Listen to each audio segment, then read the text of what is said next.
to Vinayaka by Mansi. So today we will discuss first chapter of our geography book class 7th environment. देखो environment क्या होता है? Place, people, things, nature that surround a living being. एक living being के around ये सारी चीज़ें होती है. प्लेस भी होता है जहाँ वो रह रहा होता है, उसके आसपास के लोग, थिंग्स और नेचर जो भी उसके अराउंड है, ये सबको मिला के क्या बोलते हैं? इन्वायरमेंट. इन्वायरमेंट मतलब नेबरहुड, आस पड़ोस की चीज़ें सारी आती है ना इसके अंदर, इसीलिए इन्वायरमेंट को नेबरहुड भी कहते हैं. अब कंपोनेंट्स ऑफ इन्वायरमेंट कितने होते हैं? दो, natural and human made. Natural में क्या होता है? जो ऑलरेडी हमें नेचर ने दिया हुआ है, ठीक है. Land, water, plants and animals, ये सारे किस में आते हैं? नेचुरल कंपोनेंट में. जो कितने पार्ट्स में डिवाइडेड है फर्दर? बायोटिक और एबायोटिक. दोनों नेचर ने दिए हैं, लेकिन बायोटिक कौन से? जिसमें लिविंग ऑर्गेनिज्म आएंगे. एबायोटिक जिसमें नॉन लिविंग वाले आएंगे, ठीक है. ये हो गया नेचुरल कंपोनेंट. नेक्स्ट है ह्यूमन मेड, जिसके अंदर जो भी एक ह्यूमन बनाता है अपनी क्रिएशन से, जो नेचर ने नहीं दिए, वो किस कंपोनेंट में आ जाएंगे? Human made component of environment. जैसे कि एग्जांपल्स क्या हैं इसके? कार, इंफ्रास्ट्रक्चर यानी कि जो रोड्स बनते हैं, बिल्डिंग्स बनती है, बाइक्स वगैरह, सब किस में आएंगे? Human made environment. अब नेक्स्ट है इसका डोमेन्स ऑफ इन्वायरमेंट. कितने डोमेन्स हैं इन्वायरमेंट के? Lithosphere first, second hydrosphere, third biosphere और फोर्थ एटमोस्फेयर. लिथोस्फेयर मेनली किससे रिलेटेड है? रॉक्स एंड मिनरल्स, ठीक है. सेकंड आता है हाइड्रोस्फेयर. हाइड्रोस्फेयर में मेन क्या है? वाटर. वाटर से रिलेटेड जो चीज़ें हैं वो हाइड्रोस्फेयर में आएगी. बायोस्फेयर आएगा जहाँ पर all these interact with each other, ठीक है. एटमॉस्फेयर में मेन क्या आता है? एयर से रिलेटेड. अब मैं इनको डिटेल में समझाती हूँ तुम्हें. देखो फर्स्ट आता है lithosphere. Lithosphere is solid crust और top most layer of earth. मतलब अर्थ की जो टॉप लेयर है उसके अंदर रॉक्स वगैरह से बनी है, उसके ऊपर एक लेयर है ना मिट्टी की, उस लेयर को, जहाँ पूरी अर्थ पे, उस लेयर को क्या बोलते हैं? लिथोस्फेयर. वो लिथोस्फेयर हर जगह सेम नहीं है, अनइवन है, कभी कैसा तो कभी कैसा. जैसे माउंटेन्स में जाएंगे तो वहाँ पे माउंटेन एरिया की लैंड अलग तरीके की होती है, डेजर्ट एरिया में जाएंगे तो वहाँ पे अलग होती है, और प्लेन्स में आएंगे तो वहाँ रोड्स है, अच्छे इंफ्रास्ट्रक्चर है. अलग अलग जगह पे अलग अलग टाइप ऑफ लिथोस्फेयर है, ठीक है. तो टॉप लेयर जो होगी अर्थ की वो क्या होगी? लिथोस्फेयर. जैसे कि रॉक्स और मिनरल्स, इसी में मिनरल्स क्या होते हैं? जैसे कि गोल्ड, ठीक है, आयरन, कोल, ये कहाँ से मिलता है हमें? लिथोस्फेयर से. खुदाई जो भी करते हैं, माइनिंग वगैरह करते हैं, वो लिथोस्फेयर में ही तो होती है.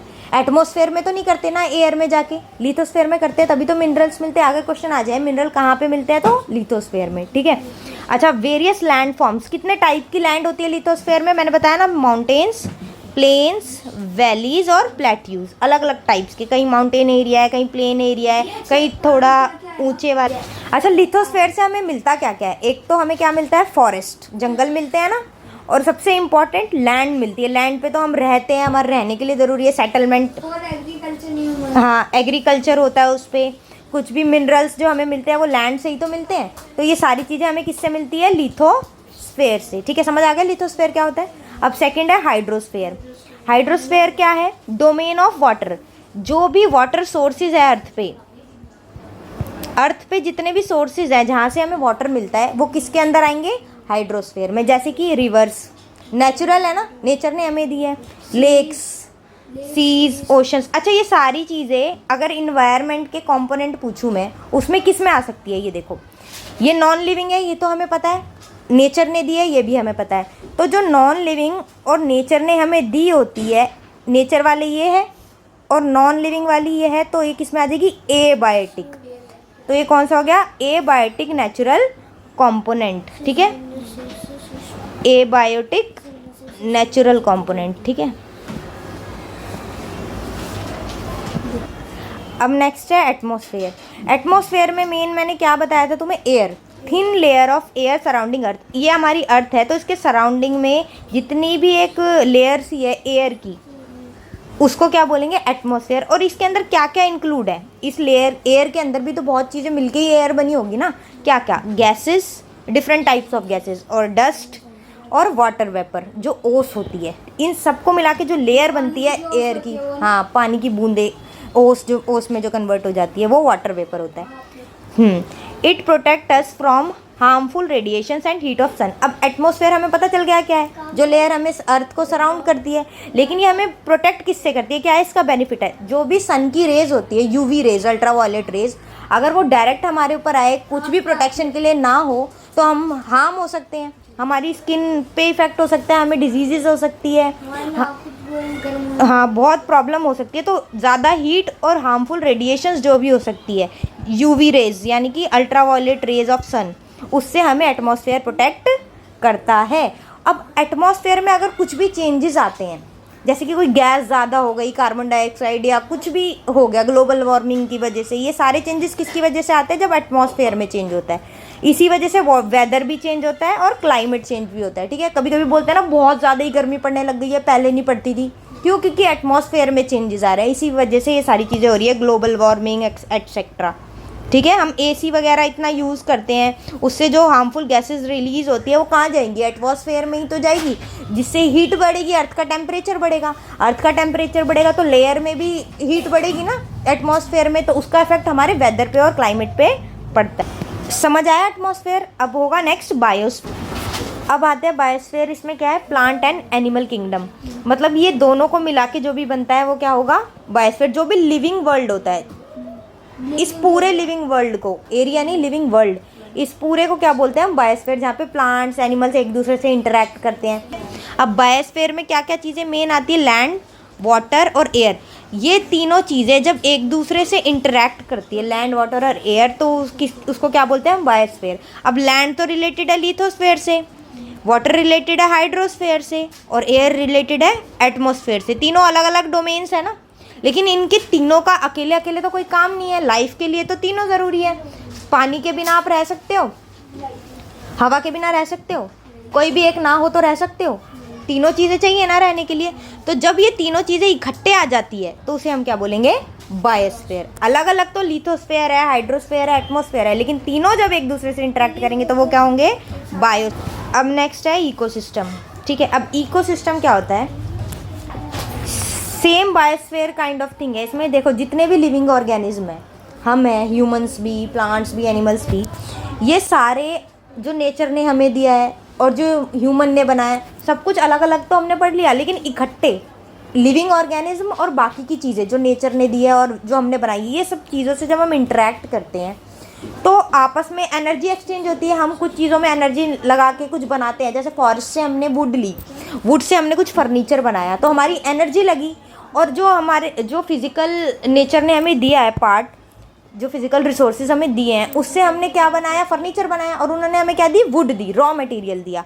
हमने एनर्जी दी तो हमें बदले में कुछ मटेरियल भी तो मिल रहा है ना। तो जब एनर्जी के बदले में मटेरियल मिलता है, मटेरियल कहाँ से मिलता है, इन फीचर्स से जो अर्थ ने हमें दिए हैं या कुछ हमने बनाए हैं। तो जब एक दूसरे में ये इंटरेक्शन होता है, इस इंटरेक्शन को हम क्या बोलते हैं, इको सिस्टम, ठीक है। इन्वायरमेंट के फीचर्स है ना ये फिजिकल, जैसे कि माउंटेन्स वगैरह, केमिकल जो कि मिनरल्स वगैरह हमें मिलते हैं, गैसेस होती हैं बहुत सारी, ये सारी जब एक लिविंग ऑर्गेनिज्म इनसे इंटरेक्ट करता है, इनका यूज़ करता है, इनकी वजह से इन पे डिपेंडेंट है, एक दूसरे पे डिपेंडेंट है ना, डिपेंडेंसी है एक दूसरे पे नेचर की। हम नेचर हमारे बिना नहीं हो सकता और हम नेचर के बिना नहीं सर्वाइव कर सकते। ये सारा जब एक दूसरे से इंटरेक्ट करते हैं तो क्या होगा, ecosystem. World environment day कब आता है, 5 जून को एवरी ईयर। क्यों, ताकि अवेयरनेस हो लोगों को कि इन्वायरमेंट का हमें ध्यान रखना चाहिए। अब देखो बार्टर सिस्टम क्या होता है। अब तो हमें कुछ भी सामान खरीदना होता है या कोई भी बिज़नेस करना होता है तो हमें मनी की ज़रूरत होती है, कोई भी सामान खरीदने के लिए हमें मनी चाहिए होता है, लेकिन पहले ऐसा नहीं होता था। पहले क्या होता था, बार्टर सिस्टम। पहले जो ट्रेडिंग होती थी ना, जो भी ट्रेड होता था, उसमें हम सामान के बदले सामान लेते थे। लेकिन जैसे कि किसी को हमें परचेज करना है गेहूँ, ठीक है, कोई गेहूँ बेच रहा है, लेकिन हमारे पास पैसे तो नहीं है, तो हम उसको बदले में क्या देंगे, जिसकी भी उसे ज़रूरत होती थी, सामान के बदले सामान, हमने उसे चीनी दे दी, तो गेहूँ के बदले चीनी दे दी, तो उसको क्या बोलेंगे, बार्टर सिस्टम। मनी का यूज़ नहीं हुआ ना यहाँ पे, गुड्स के बदले गुड्स मिल रहे हैं, तो ये हो गया बार्टर सिस्टम। समझ आया। अब बार्टर सिस्टम यूज़ होता है कहीं पे, नहीं ना, अब तो मनी आ गया। पहले क्या होता था, बार्टर सिस्टम में, एंशिएंट टाइम में, ठीक है। अब आता है ह्यूमन इन्वायरमेंट। अब ह्यूमन इन्वायरमेंट क्या होता है, एक ह्यूमन के आसपास की जो सराउंडिंग और नेबरहुड होता है, इन्वायरमेंट जो मैंने बताया है, जब वो ह्यूमन की उससे कनेक्शन आ जाता है तो वो क्या होगा, ह्यूमन इन्वायरमेंट, ह्यूमन के अराउंड का नेबरहुड, मतलब ह्यूमन नेबरहुड, ठीक है। ह्यूमन का अच्छा इन्वायरमेंट चेंज होता रहता है, फिक्स नहीं होता। जैसे कि जब हमारी जॉब लगती है, हम कहीं और जाते हैं, तो हम अपनी नीड के अकॉर्डिंग अपना इन्वायरमेंट चेंज कर देते हैं। अगर कोई इंसान माउंटेन्स में रह रहा है, तो माउंटेन्स से वो सिटीज़ में क्यों आ रहा है? या तो उसकी जॉब है, या बाकी फैमिली है, या उसे बिजनेस करना है, कुछ भी रीज़न है, मतलब उसकी नीड है ना। तो वो अपना इन्वायरमेंट माउंटेन में था जो पहले, अब वो सिटी में हो गया।